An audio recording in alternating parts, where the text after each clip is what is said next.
pemirsa, yang kali ini kita kembali lagi Markombur, kita bahas tentang topik-topik yang terkini. Saya Putra Adhika Siagian, hadir kembali menemani Anda. Tetap stay tune di TVRI Sumatera Utara karena informasi yang akan berikan hari ini sangat berguna bagi Anda. Nah, saya kali ini tidak sendiri, saya ditemani oleh rekan saya yang cantik cerita di sana. Kalau saya Putra, dia pasti Putri di sana. Ya. Silakan Putri. Ya, iya, ya, betul. Ada Putra juga ada Putri. Senang sekali pemirsa rasanya kembali lagi bersama saya Putri Zain ya. Kita akan ngobrol-ngobrol seputar teknologi hari ini, Bang Putra. Ya. Karena kan kalau kita ngomongin tentang teknologi, kan kita pakai teknologi, pakai gadget ya, Bang Betul. Putra ya. Biasanya kalau pakai gadget itu pakai ngapain aja, Bang Putra? Biasanya media sosial, ya kan? Kemudian habis main medsos dia apa ya, ngegibah-gibah lah di situ ya. Lihat-lihat konten lah, ya kan, konten ilmu pengetahuan, banyak macam lah. Jadi bukannya sekedar kita mungkin lihat flexing-flexing dan lain-lain, tapi banyak edukasi juga di sana Putri. Benar, dan tentunya partisipasi ataupun peran teknologi saat ini ya Bang dalam mendukung Pilkada 2024 ini sangat terlihat nyata nih Bang. Betul. Karena kita tahu juga untuk partisipan dan pemilih pemula ini kan mungkin dari generasi Gen Z ya Bang, generasi milenial. Ini kan patut kita tanyakan kepada pakarnya bagaimana peran teknologi dalam kampanye. Nah, mungkin dari Putri dulu lah mengenalkan ya, karena udah gak sabar abang kita ini, abang ganteng kita. Ada Abang ganteng. Iya, silakan di sebelah ini Putri. Tiga-tiga ganteng ini. Alhamdulillahnya cuma Putri yang cantik hari ini. Perasaan, ya betul ya kan. Silakan Put. Sudah hadir di sebelah kanan Putri, pemirsa kita perkenalkan terlebih dahulu. Ini dia Associate Profesor Muhammad Furqon MKom SC selaku pengamat IT. Ya, selamat. Sehat? Ya, Alhamdulillah. Ini panjang gelarnya ya, Prof ya. Ngeri. Kita panggil abang. Kan lebih panjang lagi ya, Prof. Bang Prof aja lah kita panggil ya. Bang, boleh. Karena masih muda ya kan. Nah, di sebelah saya ini hadir Bang Roji, Dr. Fahru Roji MIKom. Ternyata ada juga gelarnya di depan dan belakang ya Bang. Alhamdulillah. Sehat Bang Roji? Alhamdulillah sehat. Ya, selaku pengamat komunikasi digital. Woi, dan juga pemirsa kita undang untuk bisa bergabung bersama kami nanti ya kan jika ingin melakukan diskusi ya. Nah, mungkin pertanyaan pertama ini ya kan mungkin kita bisa berikan kepada yang pertama dari Bang Furqon dulu lah, Bang Prof Furqon ya kan. Nah, peran teknologi dalam kampanye ini Bang. Teknologi, sekarang kan zamannya memang revolusi industri 4.0 atau 5.0 sekarang? 4.0 ya menuju 5.0. 4.0 menuju 5.0 ya kan. Nah, pasti peran teknologi ini sangat dinanti-nantikan atau sangat digunakan ya. Nah, sementara zaman dulu mungkin kita itu direct langsung ketemu orang ya kan. Sekarang ini sudah melalui gadget ini saja. Nah, seberapa penting kira-kira kalau menurut abang nih? Nah, pentingnya itu kan pasti kan ada kadarnya kan. Nah, kadang-kadang kan orang ternyata kampanye dari langsung aja lah kami, nggak usah lagi pakai digital, nggak efektif gitu ya kan.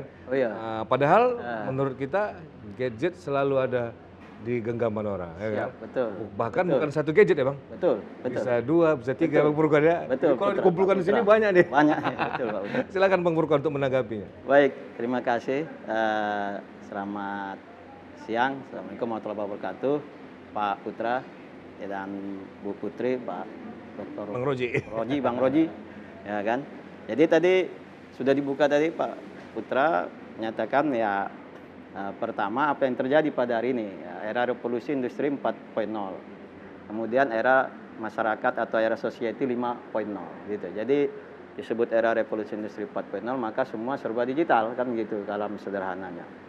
Maka kalau kita tadi juga merujuk kata Pak Putra, apa yang terjadi hari ini semua orang sudah pakai gadget. Data kita memang misalnya dari 297 jiwa masyarakat Indonesia itu yang punya HP atau mobile itu 353. Jadi bisa memang dua kali lipat, satu orang bisa megang dua HP gitu kan, mobile. Itu tadi benar itu. Sehingga kalau begitu dan setelah itu untuk akses ya internet itu bisa hampir 8 jam satu hari kan. Kemudian mengakses media sosial rata-rata bisa 4 jam satu orang. Ini per personal rata-rata gitu. Nah, dengan melihat itu maka tidak ada lagi sebenarnya alasan ya untuk misalnya tidak lagi melalui digital tadi. Misalnya tadi kata Pak Putra kampanyenya langsung ya pilihannya hanya satu, change or die.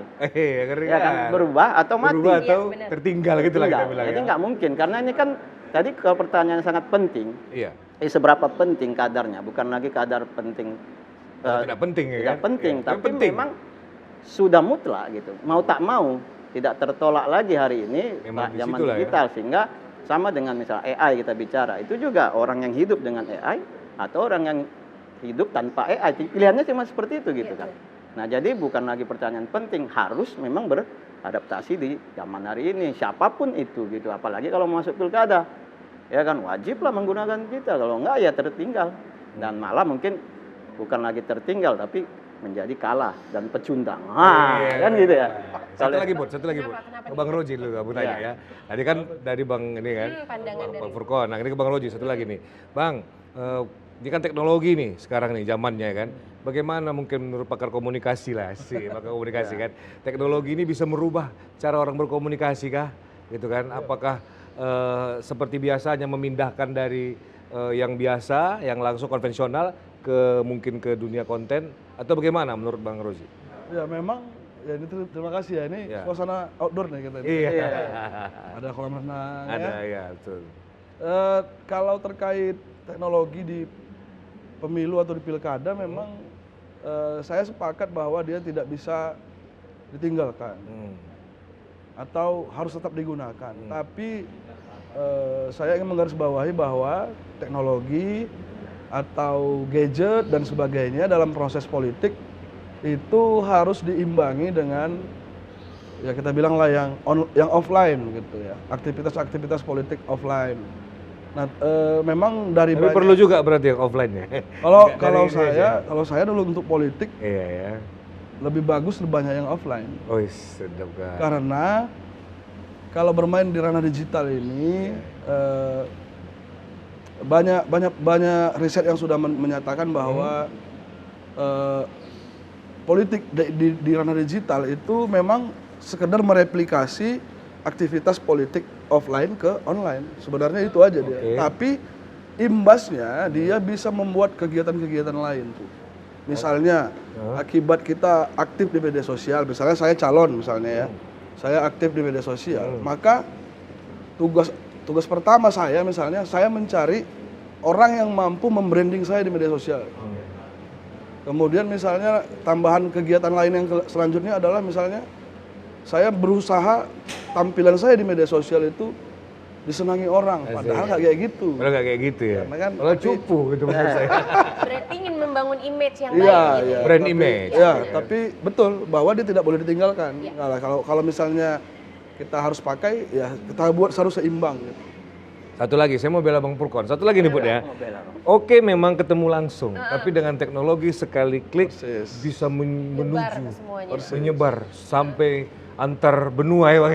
Ya, boleh tanggapi nggak Bang itu? Itulah gunanya teknologi. Asik. Jawab Pak Putra ini langsung ya secara Gamblang ya. kan. Gitu dia. Itulah gunanya teknologi. Tapi gitu Bang, abang jangan mau dipecah belah gitu. Enggak, maksudnya teknologi ini kan sebagai alat sarana, media kan. Dalam unsur komunikasi itu kan media itu ya. Kan? Alat aja, ya alat, toolsnya. Tools, benar. Nah, makanya dia sebagai tools, media, penyampai, dan yang secara efektif, efisien, karena jangkauannya besar. Anytime, anywhere kan gitu, bisa kemana saja. Pasti itu tadi ceritanya bisa masuk ke semua pasar atau segmen kapanpun dimanapun. Itu tentu alat yang hari ini memang harus kita pakai, itulah kira-kira begitu. Jadi memang digital ini seperti sudah kebutuhan sehari-hari ya, Prof. Jadi kalau dibilang kadarnya seperti apa ya tidak bisa dinilai gitu ya, Prof. Tambahannya tadi IT itu enabler katanya, istilahnya penghidup. Malah mungkin bukan kebutuhan lagi, nggak hidup kita tanpa teknologi. Iya benar. Kita HP saja ya hari ini. Misalnya contoh dulu kan pernah ada WhatsApp agak rusak ya, dalam 2 hari atau 3 hari itu pernah error, down. Apa yang terjadi kan? Collapse ini. Termasuk bisnis ekonomi menurun. Nah, harusnya itu kan masuk ke kasnya Bang Roji 2 miliar kan gara-gara down-nya. Betul, itulah. Ya cuma 2.000 ya. Jadi Jadi memang peran teknologi dalam kampanye ini juga sangat signifikan berpengaruh Pasti. ya, Prof. Dan kita mau ke Bang Rozi lagi. Ya. Kalau nanya ke Bang Rozi ini agak deg-degan karena salah satu dosen nih Asik. di kampus ya kan, Ya, Prof. nampak Jadi lah. bingung. Dosen yang disenangin ini. Iya, jadi bingung mau nanya yang apa ini. Ya. Dulu jadi mahasiswanya, Ya. sekarang nanya sama ke dosennya gitu. Asik. Tapi kalau untuk Bang Rozi sendiri kan kita tahu bahwa perkembangan dalam segi komunikasi politik ini sendiri kan bagaimana Bang peran digital ini dalam komunikasi politik perkembangannya? Ya kalau saya kembali lagi ya, kalau komunikasi politik di ranah digital itu berkembang sangat pesat. Ya. Artinya hari ini tidak ada aktor politik, lembaga pemerintah, lembaga politik yang tidak memanfaatkan itu ya. Semua teknologi. menggunakannya ya. Mungkin ini kita spesifiknya ke media sosial barangkali ya. Iya. Tidak ada yang tidak memanfaatkan itu karena ada kesadaran bahwa informasi bisa lebih cepat disampaikan, bisa lebih cepat tersebar lewat media sosial. Nah, cuman ada sesuatu yang mungkin dalam tanda kutip ini ya meresahkan kalau versi saya tuh Dampak. terkait dampak. Tapi ada kesadaran begini, masyarakat itu merasa misalnya media sosial itu membuat segalanya jadi mudah. Benar. Oke?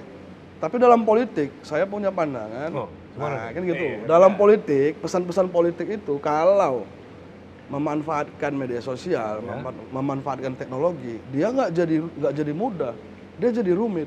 Oh, jadi rumit. Kenapa? Oh. Indikatornya gampang. Hari ini saya bisa pastikan misalnya 80% calon kepala daerah itu memiliki konsultan media sosial. Benar. Ya. Kalau sudah pakai konsultan itu berarti kan nggak mudah tuh. Oh iya, betul. Ada biaya yang kita keluarkan. Nah, itu juga mudah dan murah.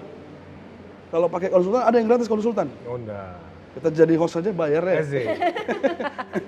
Tapi ya itu tidak, yang pertama tidak mudah. Kemudian ada penelitian yang saya baca 3 minggu yang lalu itu tahun 2023 Desember itu misalnya di Jakarta itu sudah ditemukan misalnya kelompok-kelompok masyarakat yang membuat perusahaan-perusahaan IT, Bang. Ya, Tapi isinya buzzer. betul. Nah, itu sudah ada penelitian soal itu dan kalau sudah kita memesan jasa orang maka itu bayar. Artinya kalau dikatakan mudah dan murah Enggak juga. sebenarnya terbantahkan dengan fakta-fakta itu. Karena harus menyewa orang yang ahli Ya, benar. Ya, sepertinya begitu. biar sempurna ya. Soal keseimbangan juga perlu. Oh, keseimbangan. Ini orang IT ini perlu juga, ini kan ada Bang Purkon langsung orangnya, orang IT. Coba bayangkan, dia bawa HP, satu smartphone, satu lagi yang, Oh, yang biasa. nah itu hati-hati kita sama orang IT nih. Iya ya. Dia suruh kita berkembang memanfaatkan teknologi. Dia pakai HP yang satu jadul, yang satu Iya, paham. Supaya tidak tersadap mungkin. kode aja, kode. Bang Furkon tanggapi Bang Furkon. Karena kan katanya Iya. ribet ya kan. Ternyata harus nyewa orang yang ahli mengeluarkan gitu. biaya. Iya, Seperti itu biaya. juga, Prof. Gimana? Nah, ini kan nama teknologi ada operasional ya. Nah, makanya ada sisi, kalau teknologi ada sisi hardware, Ya, hardware, oke. software sama brandware gitu. Berarti ada perangkat keras, perangkat lunak sama orang SDM. Tentu ketiga ini dibutuhkan untuk memanage sebuah sistem IT gitu ya. Nah, maka itu benar yang dikatakan Bang Roji ya, bahwasanya perlulah itu supaya hasilnya maksimal gitu dari sisi softwarenya gimana, hardwarenya gimana, termasuk orangnya. Untuk bisa mengelola itu.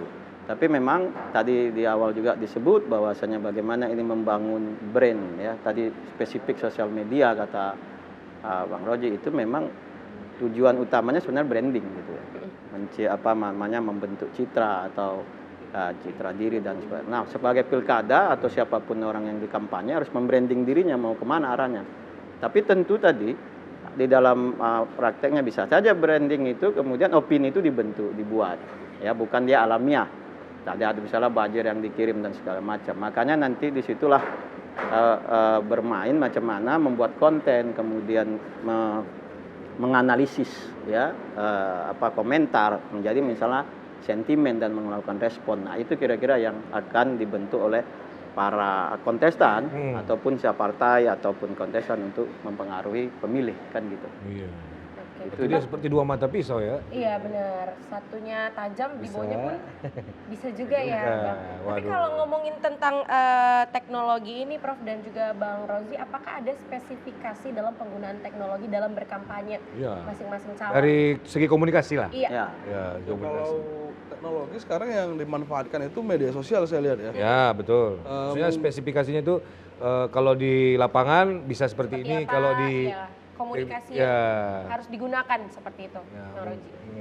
Alatnya atau cara kampanyenya? komunikasinya. Cara. Ya biasanya gini, kalau pemanfaatan media sosial itu dipakai kontestan atau dipakai oleh aktor politik itu untuk lebih dekat dengan masyarakatnya gitu.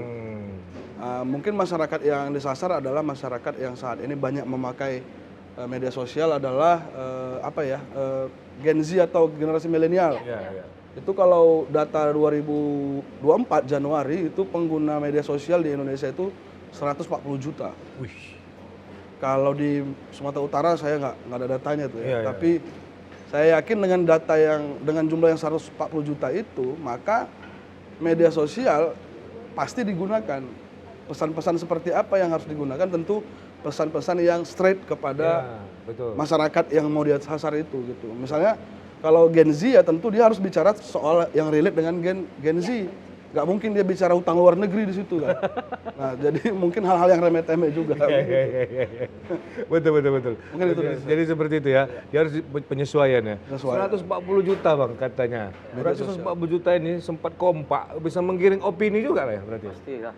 Pasti. Malah makanya opini kemudian dibentuk untuk mempengaruhi kan gitu ya. Mempengaruhi siapa, baik itu kontestan, partai dan dalam kampanyenya gitu. Nah, makanya opini ini kemudian akan menjadi sentimen gitu. Nah, sentimennya nanti 3 dalam analisis sentimen kita itu kan. Positif, negatif, atau netral. Iya. Nah, mau dibawa kemana? Jadi opini yang apakah muncul habis itu respon setelah Ya. sentimen yang dilahirkan supaya mau ke positif, mau negatif gitu. Kira-kira kan gitu. Oke Bang Furqan, mungkin kita jeda dulu ya kan. Nah, sekarang ini ada perumpamaan begini. Ada beberapa kepala daerah itu yang sukanya malah main media sosial, bukan kerja. Nah, bagaimana tanggapannya nanti tapi? Nanti ya, Bang. Silakan Bu. Ya. Benar. Nah, pemirsa kita akan kembali lagi, untuk itu jangan kemana-mana, tetap di Markombur.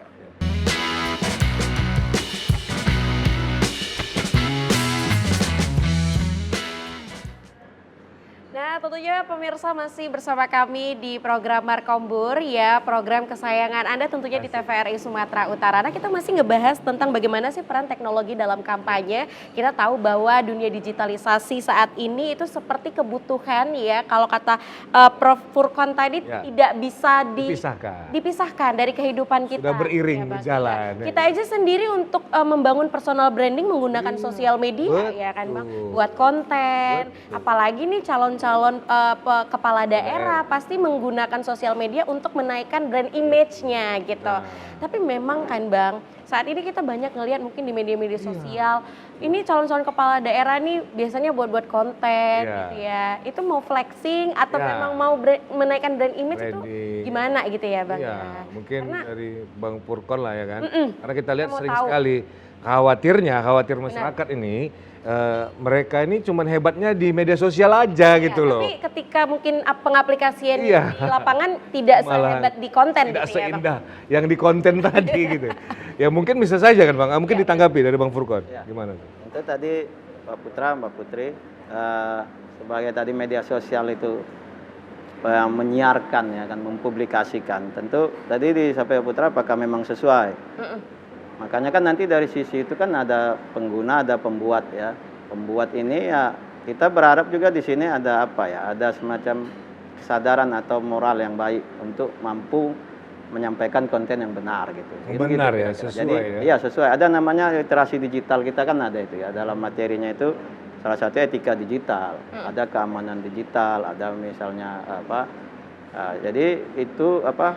Itu etika itu. Jadi jangan juga si pembuat ini nanti kemudian menyampaikan hal yang nggak benar gitu. Apalagi sebagai public figure, ya kan, sebagai tokoh ya, supaya si user ataupun audiens melihatnya memang sesuai dengan yang sesuai dengan yang di realitas. Nah ini nanti kaitannya kepada etika dan moral juga terhadap para kontestan atau siapapun itu pejabat publik manapun. Nah, saya ngajar juga anggota DPRD, ya kan? Saya sebagai gurunya legislatif, gitu ya. Saya mengisi nih di sini saudara nih.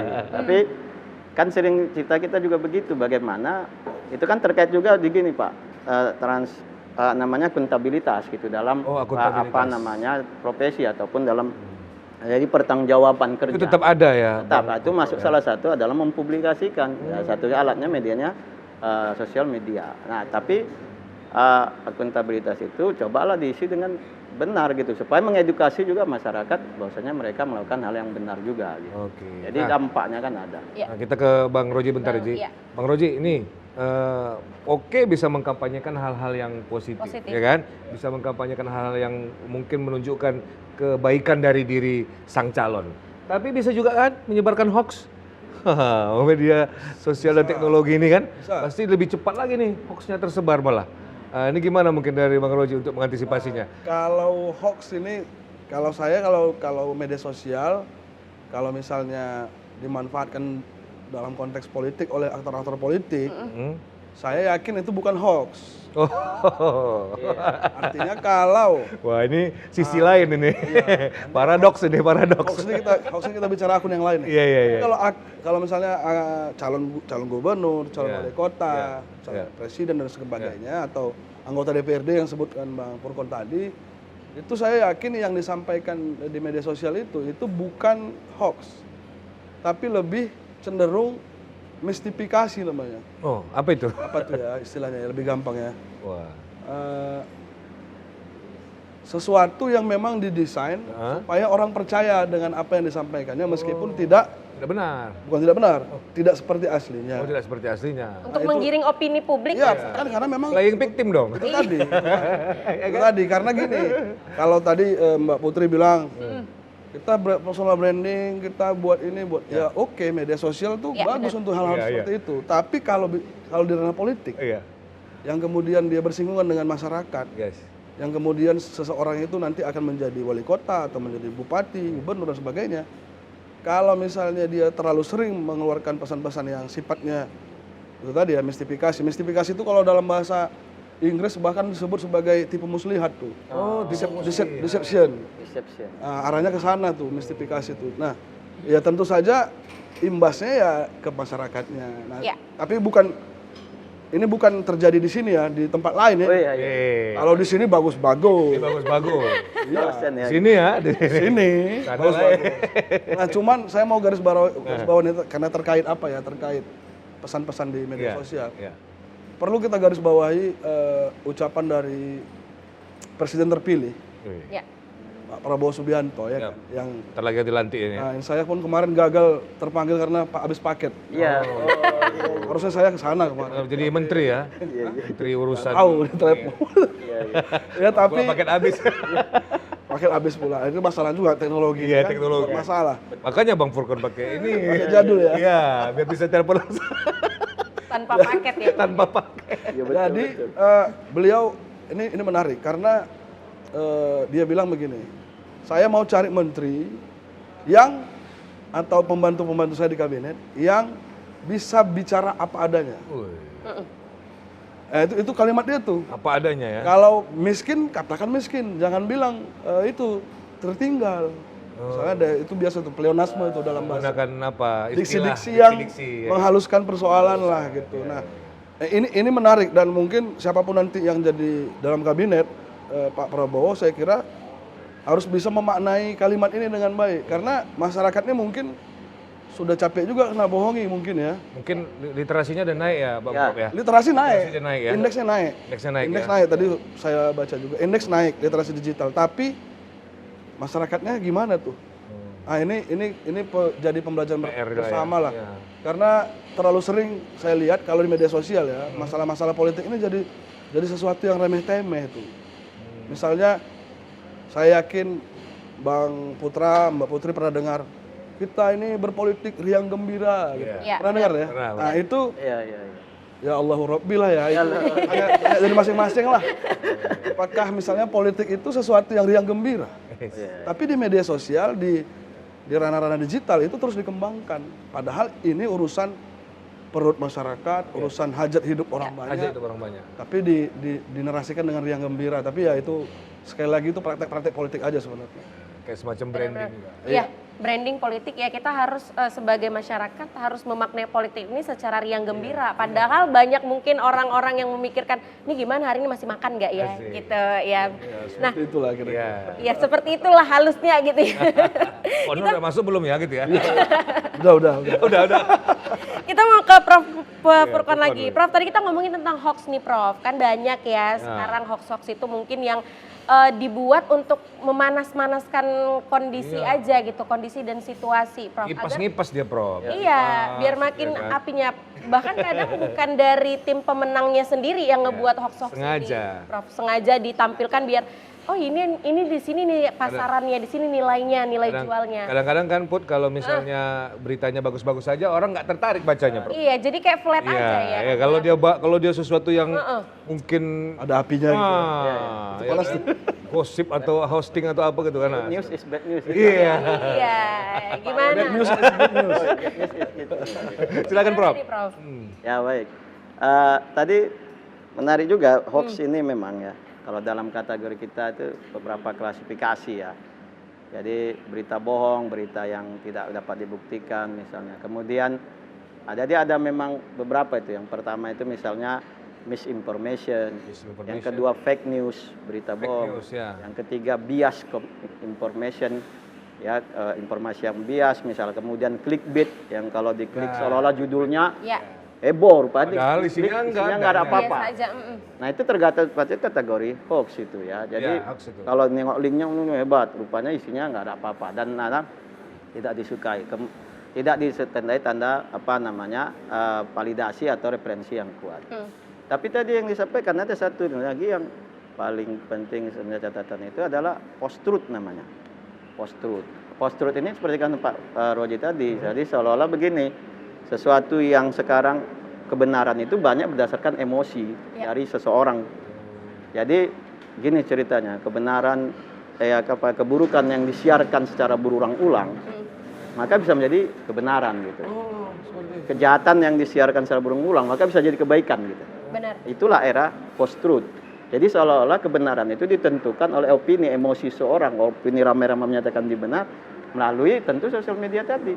Makanya ini yang disebut Pak Roji tadi sebuah berbahaya. Bagaimana jadi kebenaran itu bukan lagi berbasis nilai, misalnya panduan agama atau aturan hukum, tapi apa kata orang gitu, pendapat orang banyak. Nah ini yang juga sering menjadi masalah. Sering itu seperti Sehingga itu. Kata orang. nilai-nilai, mohon maaf ini kalau kita sampaikan hari ini ada LGBT yang ramai sekarang di sosial media itu sekarang kan sudah hidup gitu.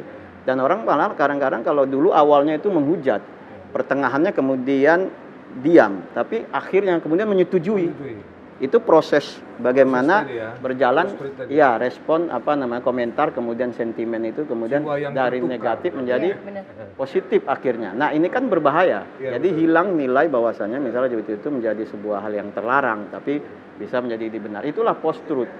Jadi kebenaran akhirnya ditentukan oleh viralnya itu tadi dengan opini masyarakat yang Dan itu tetap dimainkan kah? tetap pasti karena ini sudah zamannya juga. Karena politik itu Dimainkan ada by design ya ada by accident gitu kan. Apakah itu menjadi sebuah strategi nih Bang dalam kampanye ini? Dari segi komunikasi. Dari segi komunikasi. nggak ada lagi konsultan nanti. Ini kali. Buka lah ya kan. Itu strategi Sedikit aja. aja, strategi. Itu strategi. Ya. Itu namanya Black campaign, strategi bisnis. negatif campaign. Ya bisa. Ah.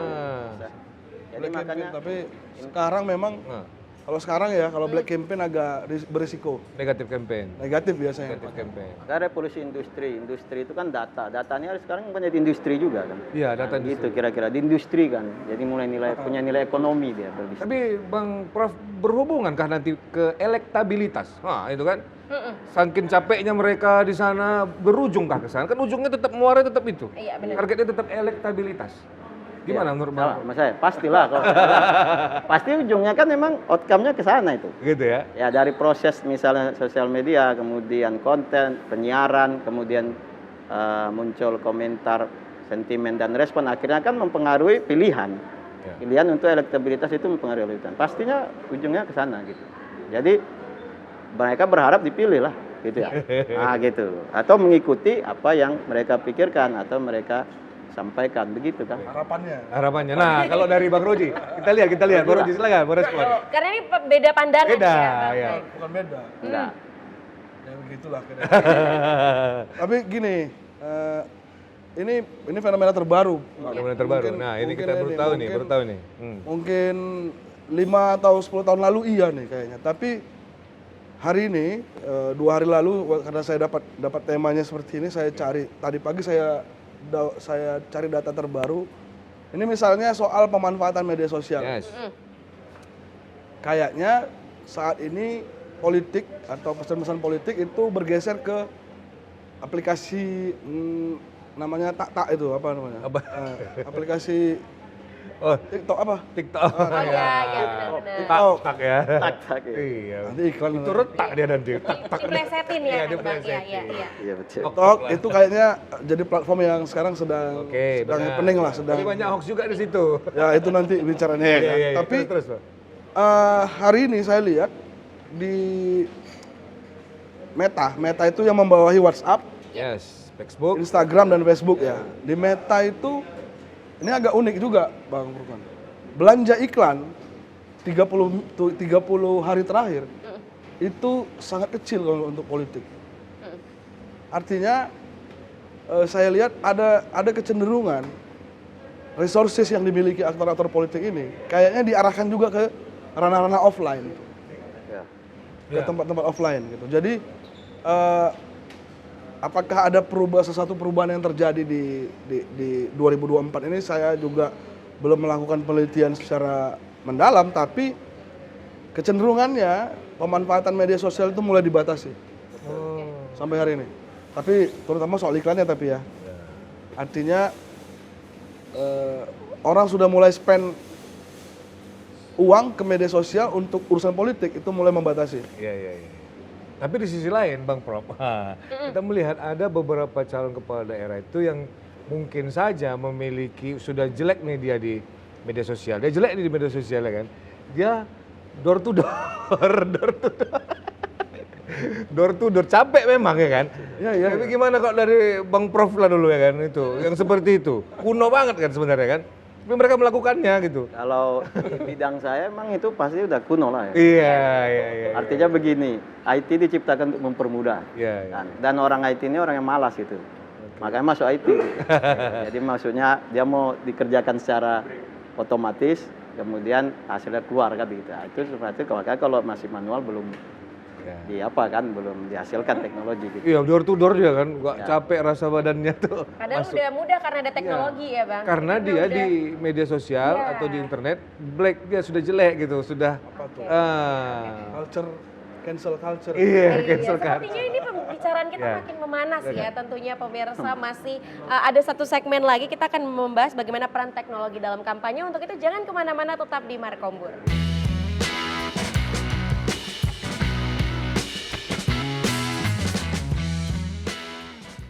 Baik, tentunya pemirsa masih bersama kita di sini ya, masih ngebahas tentang peran teknologi dalam kampanye. Kita tadi udah banyak berbincang ya Bang Putra, Prof dan juga Bang Rozi terkait dengan bagaimana mengatasi hoax-hoax ya, dan juga bagaimana peranan teknologi dalam dunia kampanye. Yang mau kita tanyakan saat ini adalah mungkin seperti Putri kan termasuk Gen Z nih ya. Iya, Kalau Gen Z. Bang kolonial.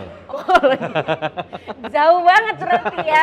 Enggak lah, milenial. Masih muda kok. Ya, why. Wah ya, tapi kalau ngomongin tentang penggunaan digital saat ini ya Prof, kita kan tahu juga bahwa pemilih pemula ini rata-rata anak Gen Z dan juga milenial. Bagaimana nih cara mengedukasinya Bang Rozi dan juga Prof? Karena kan anak milenial ini memang lihai sekali dalam teknologi ini. Buat konten Bang, mungkin setengah jam udah bisa dibuat. Dari dalam kandungan dia udah tahu HP ya kan? Iya, mungkin masih kecil udah disodorin HP gitu. Tapi mungkin anak Gen Z ini masih lemah dalam menyaring sebuah informasi. Bagaimana Prof tanggapannya? Ini untuk Bang Putra, Bang Putrinya juga kan salah satu selebgram artinya pengguna sosial media yang aktif. Jadi tahu persis bagaimana yang terjadi. Tapi memang kondisi hari ini Gen Z tadi bahwasanya sangat-sangat familiar, malah bukan lagi familiar tapi sudah memang tak bisa hidup tanpa misalnya gadget misalnya karena digital. Tapi memang dari penelitian kita kan UNESCO bilang 1/1000 ya dari orang Indonesia itu yang suka membaca atau yang membaca. Jadi dari 1000 orang cuma 1 yang membaca, kan gitu ya. Kemudian kasus hoax itu yang tertinggi misalnya salah satu kita di Indonesia ini tertinggi dari dunia ini. Jadi melihat dari latar belakang itu ada hoax dan rendahnya minat membaca maka yang harus disadarkan hari ini generasi Z atau kita semua untuk bisa membaca atau membuka pengetahuan sehingga bisa tidak mudahnya tertipu dengan hoax atau dengan opini-opini yang dibentuk di sosial media. Yang bahasa kasarnya gini, kalau ada bacaan diverifikasi, dilihat referensinya, divalidasi, jangan langsung share gitu seolah-olah itu jadi kebenaran dan kemudian apalagi itu hoax. Nah ini yang harus makanya muncul sebenarnya modul-modul atau dalam program di kita ini ada literasi digital dengan kurikulum etika, budaya, kecakapan dan keamanan digital, kemudian internet sehat itu juga. Itu untuk memudayakan bagaimana kita bisa mempunyai pengetahuan dalam menggunakan digital dan kemudian ini betul-betul akhirnya mengedukasi. Bukan dengan adanya sosial media ini akhirnya membodohi kita gitu, tapi harus mencerdaskan. Nah, itulah kira-kira termasuk kepada misalnya kampanye pilkada ini juga masing-masing punya peran untuk menyadarkan dari misalnya si kontestan, kandidat, partai misalnya untuk mampu mengedukasi masyarakat kita. Semua punya tanggung jawab seperti itu. Nah, kalau Bang Rozi sendiri ini kan sangat dekat dengan mahasiswa ya, Bang ya, generasi Z, generasi milenial, bagaimana Bang tanggapannya? Ini kan pemilih pemula nih orang ini. Ya. Nah, jadi saya mau mulainya dari kita harus bicara politik di media sosial atau di digital dengan lebih serius. Itu satu. Yang pertama itu keseriusan itu kita mulai dengan misalnya membahas. Tadi kan soal literasi digital.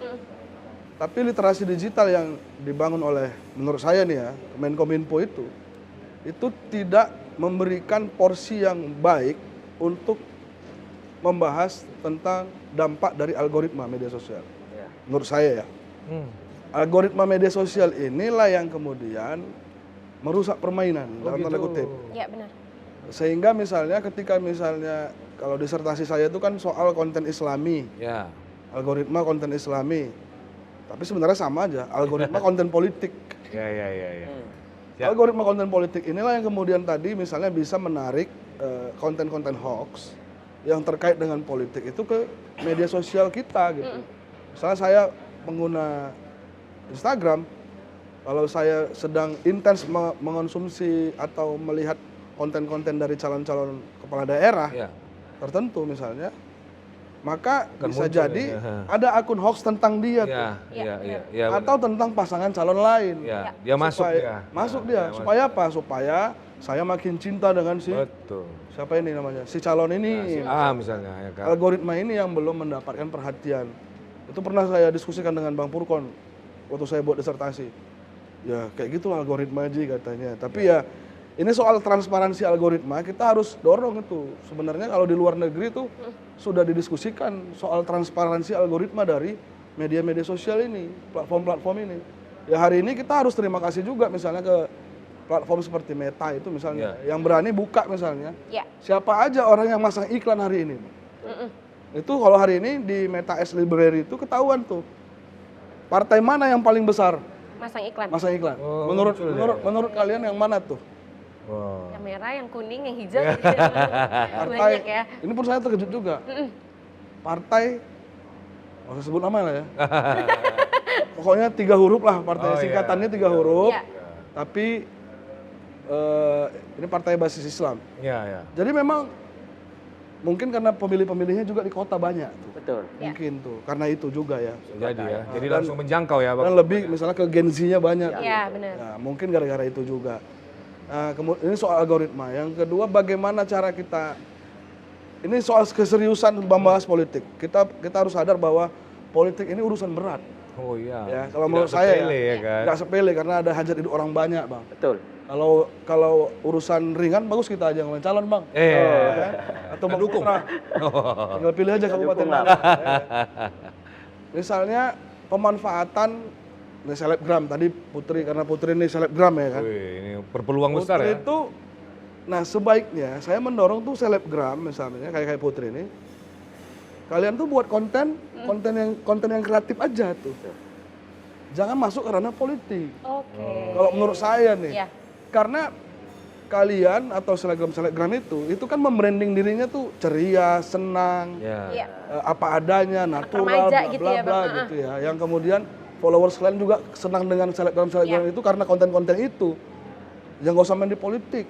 Oh. Tapi kan ini soal kecintaan terhadap seseorang ya silahkan lah. Tapi konten politik yang dibuat oleh selebgram menurut saya itu efeknya lebih gede ke masyarakat followersnya. Iya, Karena itu tadi ya, kalau misalnya tiba-tiba saya follower calon kepala daerah, tiba-tiba ada artis. Masuk. Apa urusannya artis ini sama kepala daerah itu misalnya. Benar. Ini kan soal politik lagi-lagi. Zaman dulu kan udah kayak gitu ya kan Bang. Nah, ya itu, soal endorse-endorsean lah ya. Iya. Endorse. Saat punya buka endorse zaman dulu dia kampanye terbuka. Ada Bang Haji, ya kan? Kemana Bang Haji pergi? Nyanyi gitu ya. Iya, betul nggak Bang Tapi Prof? nggak ada algoritma. Oh nggak ada algoritma. Algoritma. Sekarang pakai algoritma ya? Sekarang ada algoritmanya gitu. Itu yang menurut saya jadi persoalan politik ini jadi buat masalah baru menurut saya ya Bang. Tapi bukankah itu menjadi strategi masing-masing Iya. pasangan calon? Iya, memang betul. Memanfaatkan Betul, algoritma. itu strategi. Sekali lagi itu strategi. Nah, pilihannya kita mau masyarakat ini Iya. memakan strategi kita Iya. atau kita mau masyarakat ini lebih teredukasi. Iya, benar. Itu aja pilihannya. Makanya kami dua nggak mau jadi calon karena takut kami masyarakat. Iya, iya kan. Bang Prof, ya kan, dia menyasar ke atau menargetkan ke pemilih pemula kah untuk khusus teknologi inilah? Nah, karena kan pemilih pemula ini kan pasti masih belum punya ilmu pengetahuan atau literasi yang Goyang lah ya, Bang. Iya, masih belum menentukan pilihan dia. Gimana dari Bang Prof? Kalau untuk pilkada kasusnya kampanye misalnya pilkada ya tentu pemilih pemula karena memang paling banyak. Ya tembakannya ke situ ya berarti. Ya paling banyak ke situ. Tapi nanti supaya dia bisa benar pemilih pemula ini ya itulah dilakukan literasi politik lah, itulah tugas Pak Roji nanti itu kan. Iya. Gimana memberikan politik yang sehat dan baik. Iya, gitu. benar. Tapi memang itu segmennya. Tapi apakah memang generasi Z ini menjadi sasaran? Iya. Sasaran Empuk kah? empuk nih kalau kita bilang Ya. sebagai pemilih pemula. Oke, ini masih labil, Ya. langsung aja disuntikkan dengan informasi-informasi Ya. seperti apa gitu. Sudah gaharu cendana pula. Iya.